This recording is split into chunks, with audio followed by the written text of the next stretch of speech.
everyone, welcome to this Asana technique. My name is Aurora. I teach yoga at USC Leiden, and today I'm gonna give you some tips, some tricks for your sun salutation. We're gonna focus on sun salutation 1 or sun salutation A, as it is called. There are a lot of things that I can tell about each and every single pose that is part of this sun salutation. There are a lot of different adjustments, there are a lot of different things that you can do. I cannot cover them in one little video here. Actually, on every pose that I tell just a little bit about in this particular class is actually something that I can talk for hours about. So it's not something that covers everything, but I do want to give some tips, I do want to give some tricks, and that can help you in your home practice, especially now during this time where we can't physically meet, where we can't see each other in person. I do want to give you some pointers and some things to start with, so you can do your sun salutation in a safe way, a safe practice, so to say. So what we're going to do is we're going to start actually at the beginning. So we're going to start with what we call Tadasana, mountain pose. We're going to get straight into it. Later on, after the practice, if you have any questions still remaining, then let us know. You can contact the USC, you can also leave a comment here, and we will try and get back to you as soon as possible. For now, I'm going to stand on the front side of your mat here. I'm going to start with Tadasana. I'm not going to do the sun salutation A in a way that you would normally see it. So we will do the plank a bit differently. And we will also adjust up dog. We will replace it with cobra, more specifically baby cobra. And the reason for this is when I tend to teach high plank, lower plank with up dog, especially during classes, I notice then if people are just starting with yoga that they tend to injure themselves, especially in those poses, especially in up dog. They create a lot of tension in the back. Same goes for going down, creating a lot of strain on the elbows and the wrists. Because I can't see you, because I can't practice with you in person, I do actually want to give you the options that you can start with quite easily without having this high risk of injuring yourself. So what we're going to do here, starting in Tadasana. Tadasana, literal translation is mountain pose. Is actually the basic pose that all the postures that we do are based upon. So I will get back to that later on in our sequence as well. So for now, what we're going to do is you're going to place your feet in one line with the hips. And sometimes you also see that people put their feet against each other. The reason that I actually teach mountain pose with the feet apart, so putting the feet in one line with the hips, has to do with the fact that it's all about anatomy. So for some people, it is maybe really relaxed and well, not relaxed, but it's really an option to do this here. If I do this here, maybe you already see it, but I will tell you what I'm feeling here right now. If I put my feet against each other and I lift the arches of my feet, especially if I collapse a little bit here, which is not the right way to go, but I immediately feel my ankles that are pressing against each other. So if I lift the inside of the feet, but right now I feel a lot of strain, I feel a lot of pressure in between the knees. So here in between, I feel my bones pressing against each other. So as soon as I start to tighten my upper legs, I start to use the strength in my calves and my lower legs, I feel that this strain becomes even more. I feel those bones really pressing against each other. It's really, really uncomfortable. Why is this? It's just the way I am built. So it has to do with how my hips, my pelvis is built, also in comparison with my legs, which means my legs are a little bit wider. At the same time, my pelvis is shaped in a way that when I do this, the sides of the knee joints are pressing against each other, and if I collapse in the feet, which again is not something we want to do, I will press here. Maybe for you, you notice that the same thing is happening for you and you don't feel really stable, you don't feel really powerful in this one. Maybe you, when you're here, feel, well, I actually can do everything.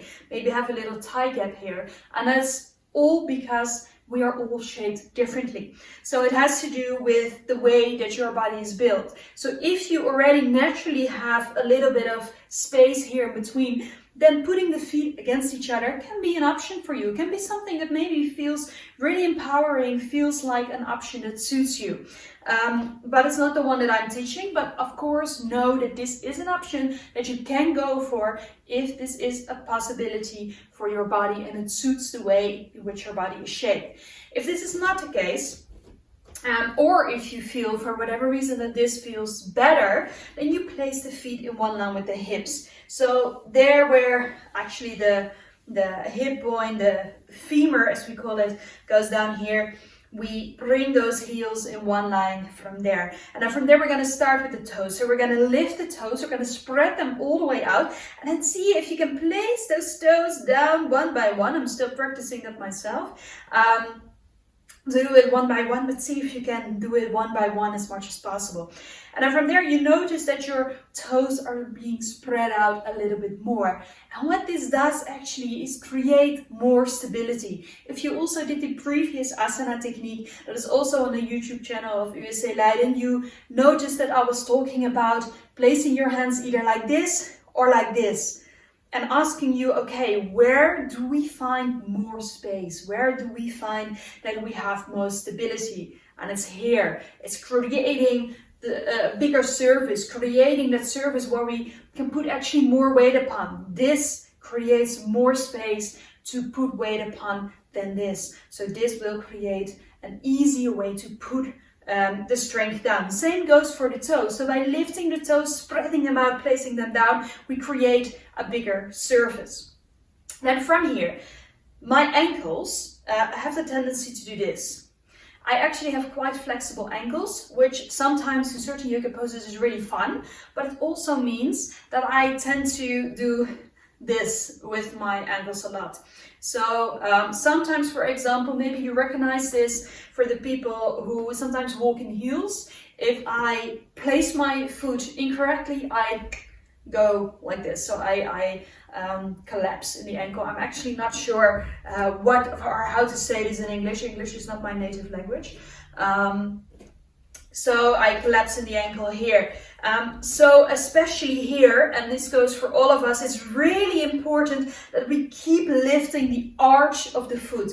So we keep lifting here the inside of the foot. And when we do that, you will notice that when you start lifting the arch, all of a sudden, the muscles here at the front side of the lower legs, they start to engage as well. And maybe you notice that further upwards, also the muscles on the inside of our upper legs start to engage. This is some engagement that we're looking for in the legs and in the feet. So we're having placed it all down here. Now maybe you notice, hey, my kneecaps are pointing a little bit to the front. Maybe see if there is space to rotate out. And again, when are the kneecaps and the feet in one line with each other? When are they directly aligned? If your body is shaped in that way. So if you notice that when you're just standing normally, that your feet are pointing out a little bit more and your knees are going all the way over there, then it is possible that when you're here and you try to adjust it, you feel pain in the knee joints. Then don't do it. Because again, this is your body. So you have to really feel what suits you. It's not about the total alignment, it's about the alignment that suits your body, the alignment in a way that works for you. So it's just a direction here. So roughly see if you can open by rotating those legs a little bit more out. We are lifting the kneecaps, we're pushing the heels down. Now, if you notice that rotating out means that you're all the way over there, then you actually have to do the opposite thing. So you have to rotate in. So again, this is really up to your body. In my case, I have to rotate out because I tend to go a bit more in. but see where you end up, where you feel my legs are starting to engage. I feel that my knees are in one line with my heels. I notice I have this little micro bend going on in the knees, and I'm strong, I'm steady. Then from there, we're gonna tuck the tailbone in a little bit more. And the beauty of tucking our tailbone in is that actually the belly already wants to engage. So sometimes when I tell people in my class, yeah, engage your belly muscles, use the belly muscles, I see them tucking it all in and I feel like, I don't know how to breathe anymore. How can I breathe? How can I activate my belly, but at the same time keep breathing? I am activating my belly right now, and as you can hear, I can talk still a lot and go on and on and on. So how do I do this? Because I'm engaging the belly, but I'm not squeezing it all here and creating no space for my lungs anymore. The easiest way, personally, I think, to practice with this is to move with those hips. So moving it back, maybe exaggerating it for a moment, and moving it all the way in. And that's actually something that I also was taught in my prenatal yoga teacher training by Birth Light. Maybe some of you are familiar with their techniques. It's called a camel walk. For that one, we bring first the butt a little bit more back, and then we take a scoop to the front.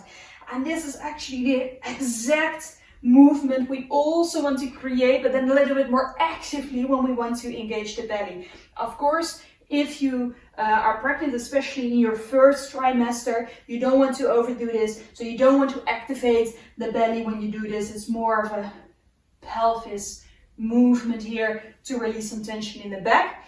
But for our purpose here today, we're not doing it as such to release a lot of tension, but we're actually making this movement to create that awareness. What am I doing when I'm going back, when I'm tilting my tailbone all the way back? And what am I doing when I bring it all the way in here? Taking that scoop. And then from there, when you are all scooped up here, then you keep the tailbone down, lifting the front side here, lifting your pubic bone. Still, toes totally spread out, lifting the arches, activating the legs. See if you maybe have to rotate in or rotate a bit out. And then from there, we're just done with what we're doing in the upper body. So already a lot is going on here in this first pose actually of our sun salutation.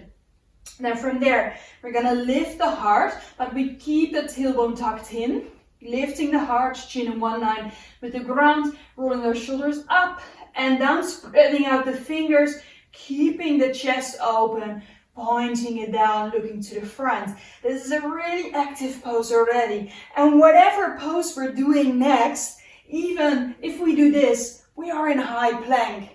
When we're gonna go there, we are in a side plank, and so on and so on. So this is actually the basic posture that helps us in all other postures, maybe even with how our upper body is, or either with how the lower part of our body is.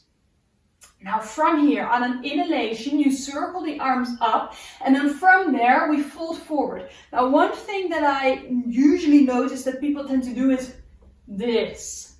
We don't want to lock the knees when we go to the front. We want to keep that strength in our legs. So we keep that little micro bend, we keep those full active and engaged legs here. And then when you inhale, bringing it up, exhale, folding forward. Maybe just exaggerating that micro bend a little bit more. And your first option is to place those hands on the lower legs. And then from there, we inhale, bring the shoulder blades as much towards each other as possible, lengthening here, pushing the tailbone back. And then from there, for Uttanasana, which we'll actually come back later to, but we're just doing it now. For a moment, you fold forward here. Now from there, we're gonna place our hands into the ground and we're gonna step it to high plank. Now remember, high plank is just Tadasana, mountain pose, but then standing on the toes and on the hands here. So again, tucking in your tailbone, pushing the heels away, making sure those arms are active, Then from there, we're going to go for our little adjustments by bringing the knees down, bringing the top of the feet down. And as you notice, my knees are not in one line with my hips. They're a little bit further to the back. Now from there, we're slowly going to put the inside of our elbows to the front, so there is space to go all the way down, keeping the elbows closed. Then from here, coming to baby cobra, shoulder blades together, push the feet in the ground.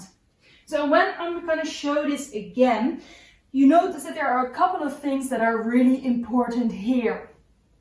So when we are here, we don't want to have those knees in one line with the hips. Why? If I'm going to go down here, I end up there, which doesn't give me any space to go to the front. So we don't want to do that. We want to create space to come down with our upper body in one line without having that moment where we feel like, okay, I'm out of space now, I can't go down. So that's why we want to keep those arms underneath the shoulders, but we want to lean a bit more to the front. Now the other thing that I notice quite often that happens is that elbows go out, which also means that when the elbows are going out, that the hands are coming up. And for the people who also did the other Asana technique, it was uploaded here on the USA channel. Maybe you remember what I said, if the hands are going up, what does that mean? That the shoulders do not have space. Does that mean just gonna place my hands wider? In this case, yes and no. Yes, if the hands are closer together than the shoulders are. So if they're here. No, if you want to place them over there. The main thing here is actually in where the placement of the, or the direction of the elbows is in combination with our shoulder.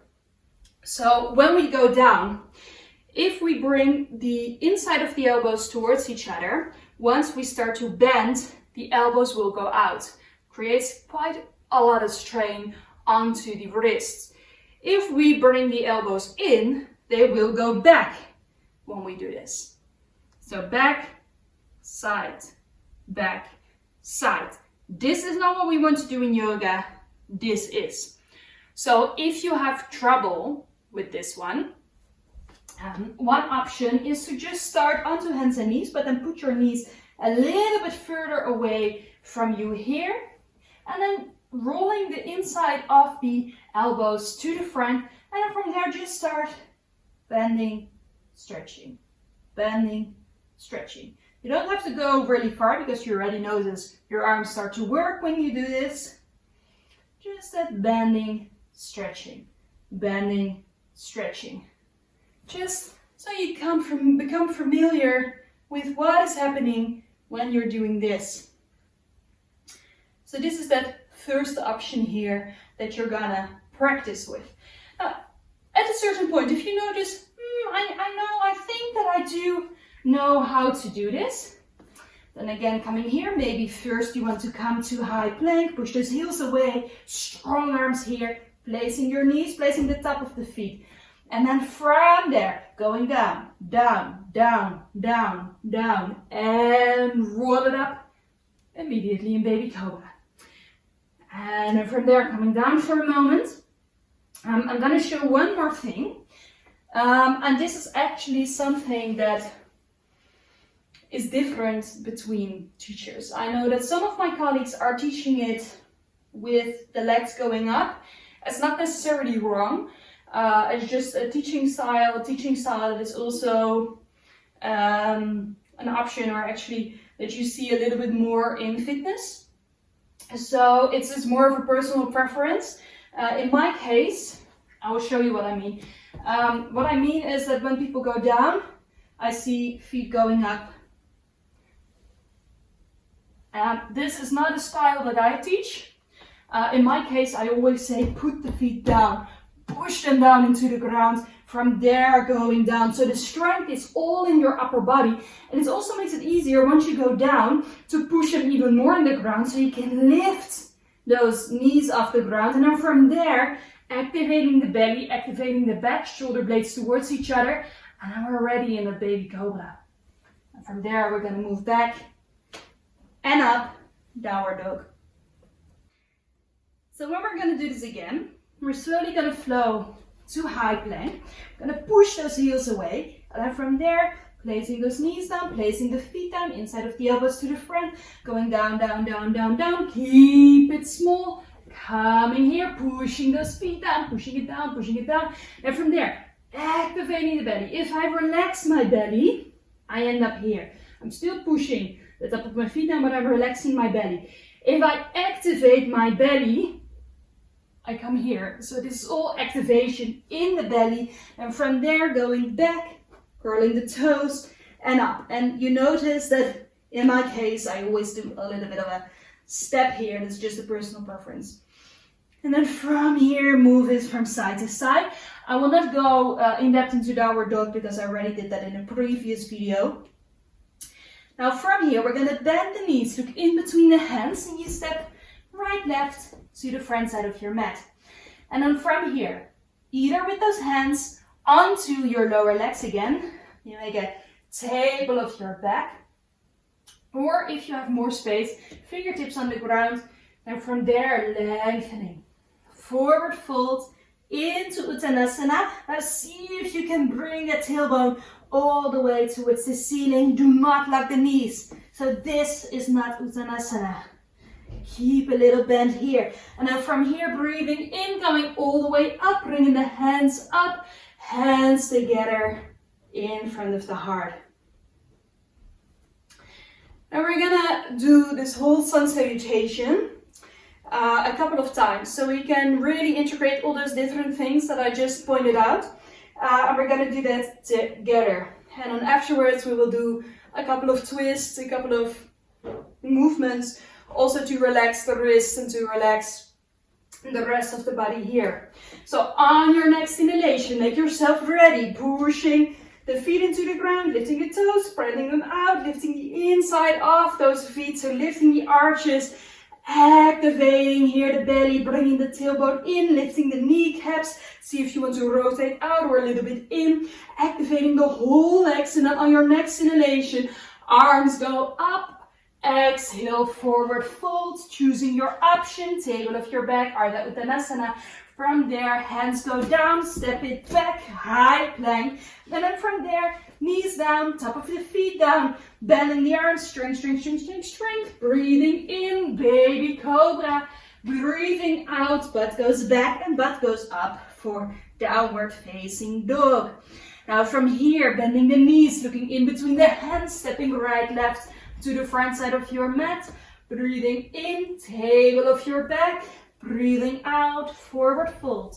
Breathing in, circle all the way up. Breathing out, hands in front of your heart, closing your eyes, taking a moment here.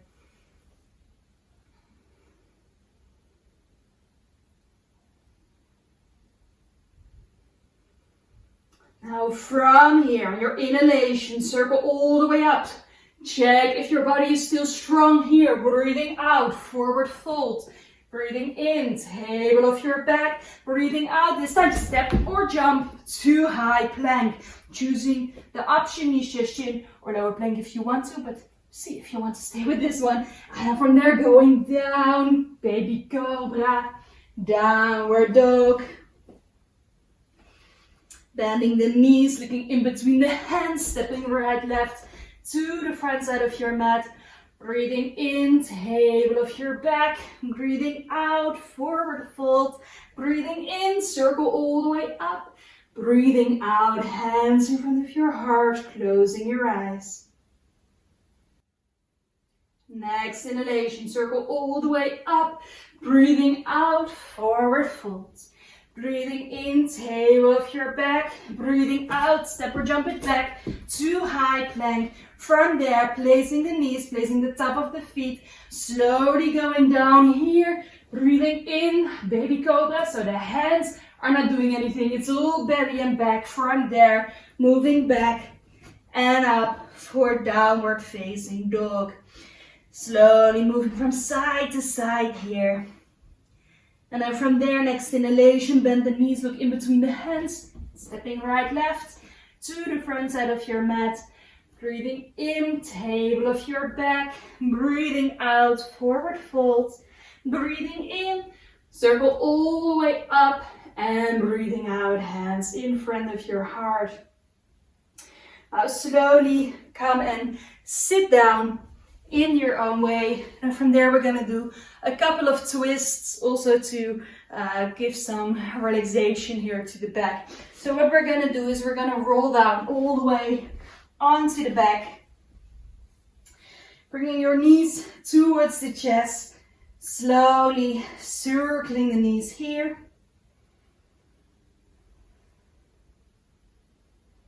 And then from there, on an exhalation, stretching that right leg out, grabbing the inside of your left knee and then slowly bringing it over towards the right side.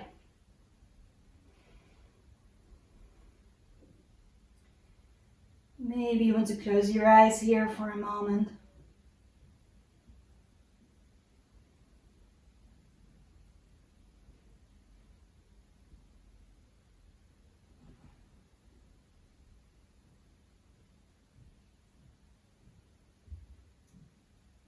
And on your next inhalation, bring those knees back in the middle, all the way towards the chest, little circles here. And then from there, stretching that left leg out inside of the right leg, goes over to the left side. And then slowly opening it all here, letting it go. Maybe closing your eyes for a moment.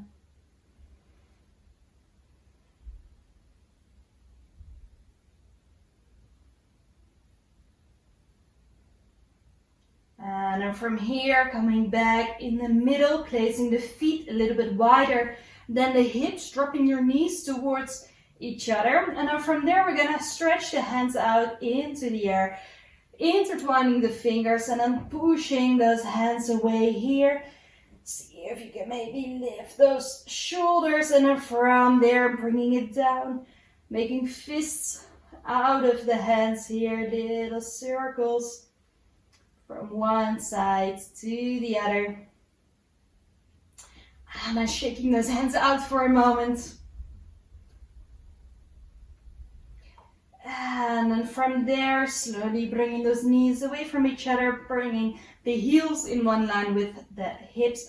And then from there, we're going to stretch the right leg out and we're going to hold on to the back of the right leg. And then we're slowly going to make little circles here. And with the ankle.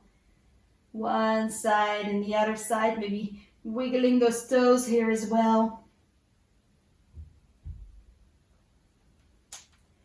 And then from there, placing your leg down, bringing that left leg up, grabbing the inside of your leg, making those circles on this side as well.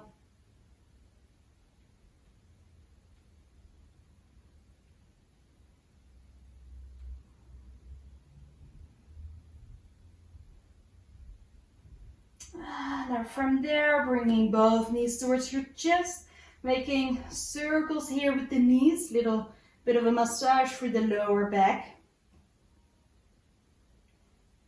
And also the other way around. And then from there, we're placing the feet against each other. We're dropping the knees open to the side. And then from there, placing both hands onto the belly, closing your eyes here for a moment. Just going to take just a couple moments here to slow down after the practice. Reconnecting with the energy here.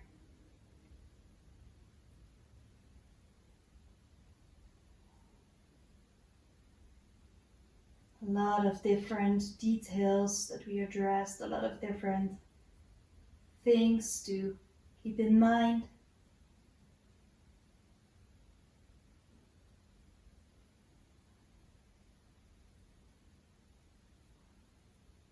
Taking this time where you're doing your home practice to really connect with your body, to see what it needs, which options suit your body.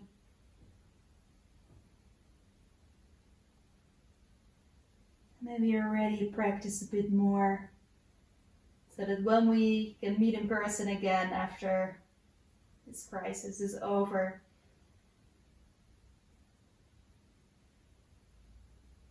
you can join there again with all those things that you practiced with. Joining together again. For now, taking this moment to release a bit more in the hips, to release in the shoulders and the arms.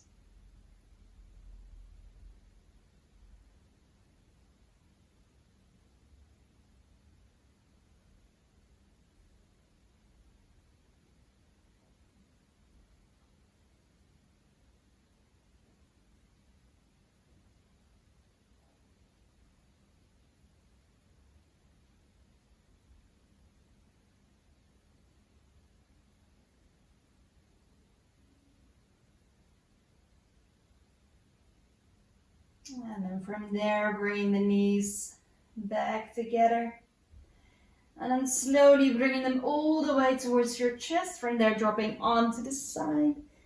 And moving back up again.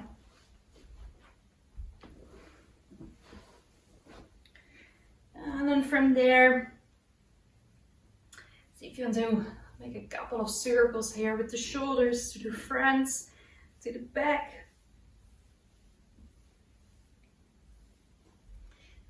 Maybe moving a bit from side to side here.